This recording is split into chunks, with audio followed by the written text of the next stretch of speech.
Magandang araw sa lahat. Ang atin ngayon exploration ay ang mga gold na condition or mga sira. Sa ating pagpapatuloy, sana nasa mabuti kayong kalagayan, saan man sulok sa mundo. Ito natin ngayon na explore or nakita ay ito ay mga nabili sa jewelry store nga mga gold. Kung titingnan natin, ang color ay iba-iba. Ito ay hindi galing sa Yamashita, kundi ito treasure galing sa binili mismo sa mga nagbibili ng mga gold store or tindahan. At atin ito ngayon isa-isahin kung ano ang mga carats itong nakikita natin.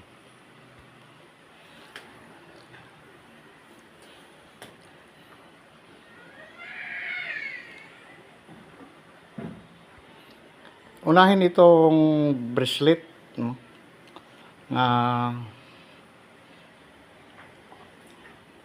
Condition pa.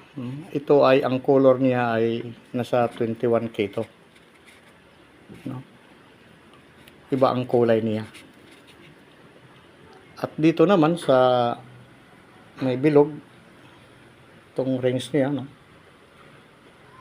Ay 21K. Isa siyang pendants. At itong singsing ay Paracali Gold. Shiny siya tingnan, napakaganda. Ay 18K. No, hindi ko na ikukuhan natin pakita yung papel dahil binili ito, may mga papel na guideline. At ito naman na 24K. Ito yung malambot. Makikita natin. Maganda siya pero hindi masyado siyang makintab. Ito mas makintab pa itong Paracali. At ito naman na maliit ay sira ito na itunaw na lang. 18K ito, no?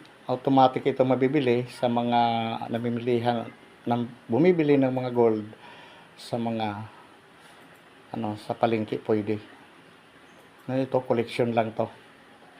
At ito naman na isa ay sira na din ito at ibininta na lang dahil wala na siyang kapares. No?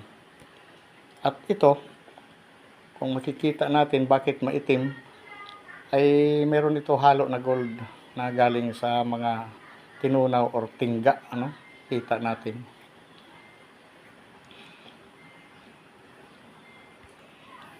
Ito ngayon nga atin na explore ng mga gold, no, na iba-iba ay hindi ito sa galing sa lupa, no? Sasabi nila Yamashita treasure, no? At kundi ito ay nabili sa mga nagtitinda ng malalaking gold store. At sa pagtitreasure siguro ay hindi naman kailangan hukayin eh. Ito bumili lang ng mga sira na mga gold na yung nag-emergency na kailangan nila. Kukunan lang siya ng papel na galing sa pawn shop na kung anong key ay pwede na bilhin. Wala ng papel magbili dahil sila sa mga emergency na nagbibenta ng mga gold. So yan ang magandang puhunan natin sa pagtitreasure nga nasa labas lang ang mga gold, wala na sa ilalim ng lupa. Dahil ang sinasabing Yamashita treasure ay may mga trap, may mga poison, may mga kung ano pa, bomb ang sinasabi o sa ating mahabang pananaliksik. Yan lagi ang narinig natin or nakikita sa mga atin mahal na treasure hunter.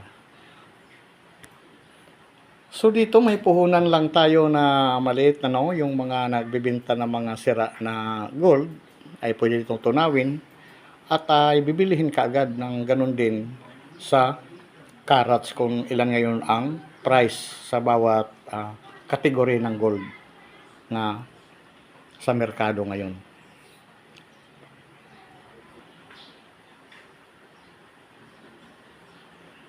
Yan yung 24K, inulit lang ibang kulay niya. Ito naman yung 18K Paracali. Hmm.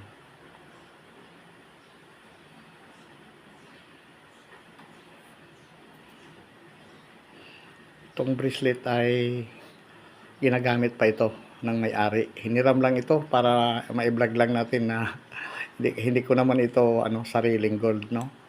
Kundi tayo ay nag-explore at nag-discovered sa mga original at iba-ibang color na mga gold nga atin lagi hinahanap sa taas man or sa ilalim ng lupa.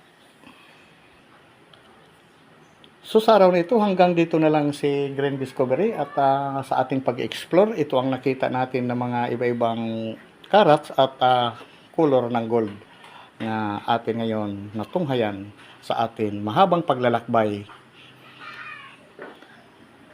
At marami po salamat sa nanonood at sa mga subscriber na minamahal. Sana nasa mabuti kayong kalagayan at God bless po sa lahat. Bye-bye!